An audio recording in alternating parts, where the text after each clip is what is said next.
الحمد لله نحمده ونستعينه ونستغفره ونؤمن به ونتوكل عليه ونعوذ بالله من شرور أنفسنا ومن سيئات أعمالنا من يهده الله فلا مضل له ومن يضلله فلا هادي له وأشهد أن لا إله إلا الله وأشهد أن محمدا عبده ورسوله أرسله بالحق بشيرا ونذيرا أما بعد فإن خير الحديث كتاب الله وخير الهدي هدي محمد صلى الله عليه وسلم وشر الأمور محدثاتها وكل محدثة بدعة وكل بدعة ضلالة وكل ضلالة في النار فأعوذ بالله من الشيطان الرجيم بسم الله الرحمن الرحيم قال الله تبارك وتعالى في القرآن المجيد بسم الله الرحمن الرحيم إن المساجد لله فلا تدعوا مع الله أحدا وقال النبي صلى الله عليه وسلم من بنى مسجدا لله تعالى بنى الله له بيتا في الجنة اللهم رب اشرح لي صدري ويسر لي امري واحلل عقدة من لساني يفقهوا قولي اللهم رب زدني علما۔ برادران اسلام، حاضرین جمعہ،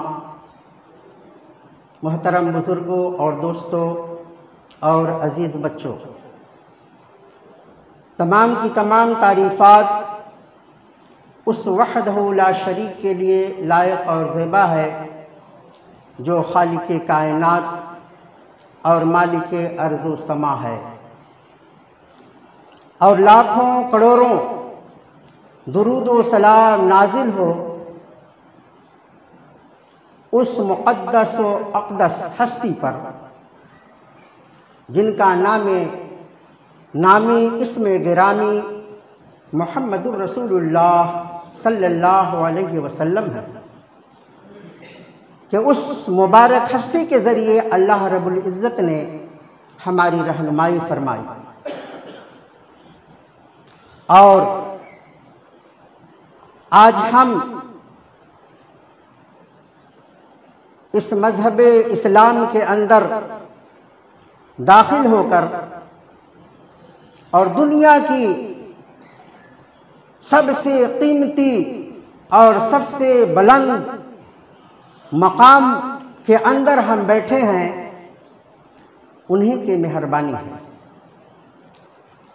میں نے آپ کے سامنے قرآن عظیم کی ایک آیت اور محمد الرسول اللہ صلی اللہ علیہ وسلم کی ایک حدیث خطبہ مسنونہ میں پڑھی ہے۔ انشاءاللہ اسی آیت اور حدیث کی روشنی میں آپ سے گفتگو کروں گا، جس کا عنوان ہوگا مسجد کی اہمیت۔ مسجد کی اہمیت۔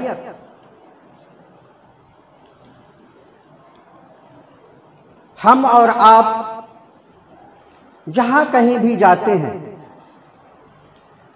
اپنی روزی روٹی کی تلاش میں لگ جاتے ہیں۔ آدمی کچھ محنت و مشقت کے بعد پیسے کماتا ہے، روزیاں حاصل کرتا ہے، تو اسے فکر دامنگیر ہوتی ہے کہ ہم اپنا کوئی ٹھکانہ بنائیں، اپنے لیے کوئی گھر خرید لیں، اور ہم سب سے پہلے ہم اپنا ٹھکانہ بناتے ہیں، اپنے لیے گھر خریدتے ہیں۔ لیکن ہم تاریخ اسلام پر نظر ڈالتے ہیں تو ہمیں پتہ چلتا ہے کہ محمد الرسول اللہ صلی اللہ علیہ وسلم اور ان کے صحابہ کرام کا نظریہ کیا تھا۔ یقیناً ہمارے نظریہ سے ان کا نظریہ مختلف تھا۔ وہ جب تجارت کے لیے نکلتے، اپنے گھروں سے دور نکلتے، تو ان کا مقصد اپنے لیے مال و اسباب جمع کرنا نہیں ہوتا تھا، بلکہ ان کی نظر، ان کی سوچ اور ان کا ارادہ اللہ کا گھر تعمیر کرنے کا ہوتا تھا۔ تو ہم دیکھتے ہیں کہ ہمارے پیارے حبیب محمد الرسول اللہ صلی اللہ علیہ وسلم نے سب سے پہلے کیا کیا؟ ہجرت کا سال ہے، آپ مکہ کی پریشانیوں، صعوبتوں، تکلیفوں کو جھیل کر اللہ کے حکم سے آپ مدینہ کی طرف کوچ کر رہے ہیں۔ کوچ کر کے راستے کی تکلیف اور صعوبتوں کو برداشت کر کے آپ مدینہ کے قریب پہنچتے ہیں۔ مدینہ پہنچنے سے قبل، اس سے پہلے ہی ایک بستی ہے، اس بستی کا نام قباء ہے۔ میرے خیال سے ہم میں سے اکثر لوگ اس قباء کے نام کو جانتے ہوں گے۔ نبی کریم صلی اللہ علیہ وسلم اس قباء کی بستی میں پہنچ کر، جہاں آپ نے تاریخ کے اختلاف کی بنیاد پر 5 دن، 12 دن یا 25 دن آپ نے وہاں قیام کیا۔ آپ نے اس قیام کے درمیان سب سے پہلا جو آپ نے کام کیا وہ مسجد کی تعمیر تھی۔ آپ نے اپنے لیے وہاں کوئی ٹھکانہ نہیں بنایا، آپ نے بنی عمر جو قبیلہ عمر ہے اس خاندان میں آپ نے قیام فرمایا، لیکن آپ کی پہلی نظر، آپ کی سوچ یہ تھی کہ ہم یہاں مسجد کا قیام کریں، اور آپ نے وہاں رہنے کے درمیان آپ نے سب سے پہلا جو کام کیا وہ مسجد کی تعمیر تھی۔ مسجد کی تعمیر کرنے کے بعد آپ نے وہاں بچوں کی یا لوگوں کی تعلیم کا آپ نے وہاں سلسلہ شروع کیا، یعنی اسلام کا پہلا مدرسہ وہاں قائم کیا۔ اور تاریخ کی کتابوں کے اندر موجود ہے کہ آپ صلی اللہ علیہ وسلم مدینہ آ جانے کے بعد بھی ہر ہفتے وہاں جایا کرتے تھے اور اس مدرسے کی نگرانی کیا کرتے تھے۔ یہی نہیں، یہ تو قباء ہے۔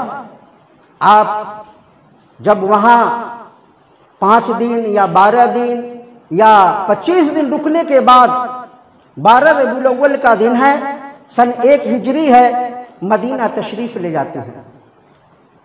مدینہ، اب اندازہ کیجئے کہ اللہ کے رسول محمد الرسول اللہ صلی اللہ علیہ وسلم کی آمد کی خوشی میں مسلمانوں میں کیا خوشی کا ماحول رہا ہوگا۔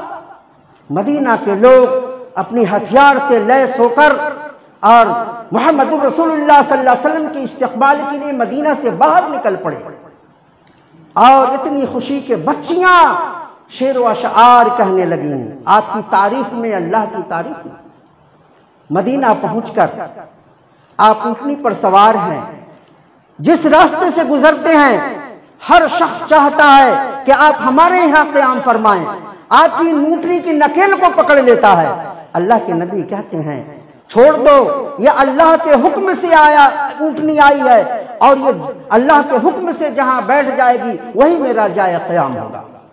وہ اونٹنی اس جگہ جا کر بیٹھتی ہے جہاں آج مسجد نبوی قائم ہے۔ وہاں بیٹھنے کے بعد وہ اونٹنی پھر اٹھ کر آگے کی طرف بڑھتی ہے، آگے جانے کے بعد پھر پیچھے مڑ کر دیکھتی ہے اور پلٹ کر پھر وہیں آ کر بیٹھتی ہے جہاں پہلے آ کر بیٹھ گئی تھی۔ آپ صلی اللہ علیہ وسلم اونٹنی سے اترتے ہیں، لوگ چاروں طرف سے جھپٹ پڑتے ہیں، کوئی آپ کا قضاوہ اٹھا کے لے جاتا ہے، کوئی اونٹنی کا نکیل پکڑ لیتا ہے، کہتا ہے اللہ کے رسول میرا گھر قریب ہے، میرے گھر آپ تشریف رکھیے، میرے گھر قیام فرمائیے۔ آپ صلی اللہ علیہ وسلم فرماتے ہیں کہ آدمی کجاوے کے ساتھ ہے، یعنی اونٹنی کا کجاوا جو لے گیا ہے میں اسی کے یہاں قیام فرماؤں گا۔ کجاوا لے جانے والے صحابی کا نام حضرت ابو ایوب انصاری رضی اللہ تعالیٰ، کہتے ہیں اللہ کے رسول میرا گھر سب سے زیادہ قریب ہے، آپ یہاں تشریف لے چلیے۔ اللہ کے نبی صلی اللہ علیہ وسلم نے حضرت ابو ایوب انصاری رضی اللہ تعالیٰ عنہ کے گھر قیام فرماتے ہیں۔ اپنے گھر کا کچھ انتظام نہیں کرتے، آپ اپنے کچھ دنوں کے بعد آپ اپنی بیٹیوں کو اور بیٹیوں کو بھی بلواتے ہیں، لیکن ان کے بھی رہنے کا انتظام کہیں اور ہی کے گھر کرتے ہیں۔ آپ نے سب سے پہلا جو کام کیا وہ کام کیا تھا؟ وہ کام یہ تھا کہ جہاں پر اونٹنی بیٹھی ہوئی تھی وہ ایک خالی ویران جگہ پڑی تھی اور وہاں مشرکین کی چند قبریں تھیں، وہ 2 یتیم بچوں کی جگہ تھی۔ آپ صلی اللہ علیہ وسلم نے فرمایا جس بچے کی یہ زمین ہے اسے بلایا جائے۔ وہ بچے حاضر ہوئے، کہا ہے بچے اس زمین کی قیمت بتا۔ وہ بچہ کہتا ہے کہ یہ زمین میں للہ دے رہا ہوں، لیکن آپ نے کہا نہیں، قیمتاً خریدوں گا، فری میں نہیں۔ آپ نے اس زمین کی قیمت ادا کی اور وہاں پر آپ نے مسجد نبوی کی تعمیر فرمائی۔ میں نے آپ کے سامنے 2 واقعہ بیان کیا، دونوں کے اندر یہی بات کھل کر سامنے آ رہی ہے، اور یہی بات جو ہے نا ہمارے سامنے ہے کہ نبی صلی اللہ علیہ وسلم نے جہاں بھی قیام فرمایا، چاہے وہ زیادہ دن کے لیے ہو یا کم دن کے لیے ہو، وہ مسجد کی تعمیر آپ کا مطمح نظر تھا۔ آپ نے مسجد کی تعمیر فرمائی، اور مسجد کی تعمیر میں خود بنفس نفیس اس میں اینٹ اور پتھر ڈھونڈ رہے تھے۔ آپ کو دیکھ کر صحابہ کرام بھی جٹے اور وہ بھی پتھر اور اینٹ دھونے لگے، گارے مٹی سے اس کی دیوار تیار کی، اور چھت کے لیے کھجور کے تنے رکھے گئے اور کھجور کے پتے اس پر بچھا دیے گئے۔ اس طرح سے مسجد نبوی تیار ہو گئی۔ یہ واقعہ، نبی کا یہ واقعہ ہمیں کیا تعلیم دیتا ہے؟ کہ ہم بھی جہاں کہیں بھی جائیں، ہماری نظر، ہمارے ذہن و دماغ میں مسجد رہنی چاہیے۔ سب سے پہلے یہ ڈھونڈیں کہ ہماری مسجد کہاں پہ ہے۔ جب ہم اللہ تعالیٰ سے اور اس کے گھر سے محبت رکھیں گے، اللہ تبارک و تعالیٰ بھی ہم سے محبت رکھے گا۔ اسی لیے مسجد، اور مسجد کس لیے بنائی جائے؟ مسجد کس لیے بنائی جائے؟ مسجد کا یہ مقصد نہیں کہ اس میں غیر اللہ کو پکارا جائے، واحد اللہ کو پکارا جائے، خالص اللہ کو۔ اس لیے اللہ تبارک و تعالیٰ نے قرآن میں فرمایا ان المساجد للہ فلا تدعوا مع اللہ احدا، بے شک مسجدیں اللہ ہی کے لیے ہیں، اس میں کسی اور کو نہ پکارو۔ مسجد کے اندر صرف اللہ کی عبادت ہونی چاہیے اور کسی کی عبادت نہیں، اس میں کسی کا نام نہیں پکارا جائے۔ یعنی پکارنے کا مطلب یہ ہے کہ مدد اور استعانت اگر مانگنا ہے، عبادت اگر کرنی ہے تو صرف اللہ رب العزت کی عبادت ہوگی اور کسی کی نہیں۔ اور دوسری چیز، اللہ کے نبی پیارے حبیب صلی اللہ علیہ وسلم نے مسلمانوں کو ترغیب دلائی اور ان کو بتا دیا تم اپنے گاڑے اور محنت کی کمائی جو اللہ کے گھر کے اندر خرچ کرو گے، تمہاری یہ کمائی رائے گاہ نہیں جانے والی ہے، بلکہ تمہاری یہ کمائی اتنی قیمتی کمائی ہے کہ اللہ تبارک و تعالی تمہارے لیے جنت میں ایک گھر تعمیر کرے گا۔ من بنا مسجدا للہ تعالی بنى اللہ لہ بیتا فی الجنہ، جو اللہ کے لیے مسجد کی تعمیر کرتا ہے، اللہ تبارک و تعالی اس کے لیے جنت میں ایک گھر بناتا ہے۔ یہ ترغیب ہے۔ تو غور کیجیے، ہمارا پیسہ جو مسجد کے اندر لگ رہا ہے، وہ تمام پیسے سے، تمام کمائی سے، وہ سب سے اعلیٰ درجے کی کمائی ہے، وہ اعلیٰ درجے کا پیسہ ہے، جو ہمارا پیسہ رائے گا نہیں جاتا۔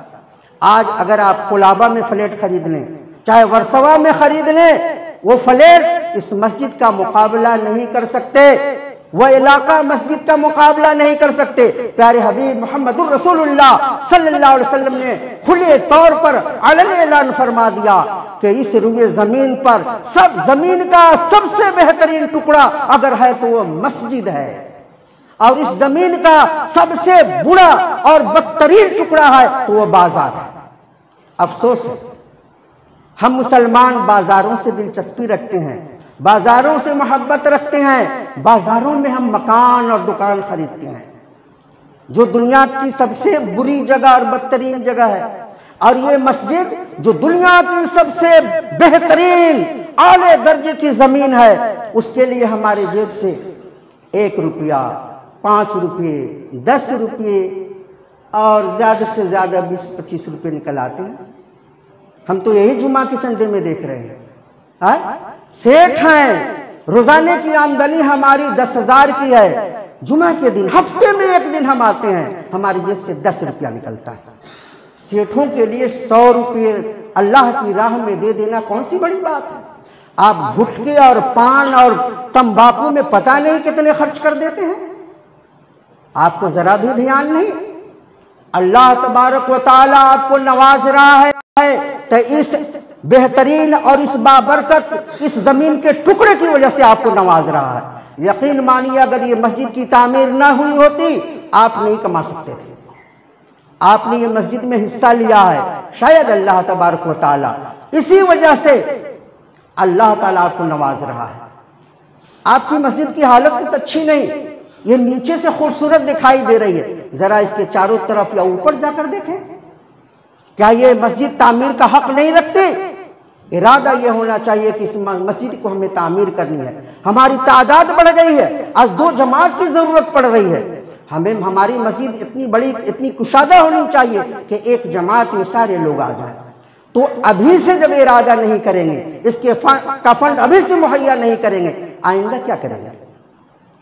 اس لیے زیادہ کچھ نہ کہتے ہوئے میں اللہ تبارک و تعالیٰ سے دعا گو ہوں کہ اللہ تبارک و تعالیٰ ہمارے تمام بھائیوں کو مسجد کے اندر دل کھول کر حصہ لینے کی توفیق عطا فرمائے۔ اللہ رب العزت ان کے کاروبار میں مال و دولت میں برکت عطا فرمائے۔ اللہ رب العزت ہمیں سچا اور پکا مومن بنائے، ہمیں جب تک اس دنیا میں رکھے اسلام پر قائم اور دائم رکھے، جب دنیا سے لے چلے تو ایمان کے ساتھ لے چلے۔ وما علینا الا البلاغ۔ ان اللہ وملائکتہ یصلون علی النبی یا ایھا الذین آمنوا صلوا علیہ وسلموا تسلیما۔ اللہم صل علی محمد وعلی آل محمد کما صلیت علی ابراہیم وعلی آل ابراہیم انک حمید مجید۔ اللہم بارک علی محمد وعلی آل محمد کما بارکت علی ابراہیم وعلی آل ابراہیم انک حمید مجید۔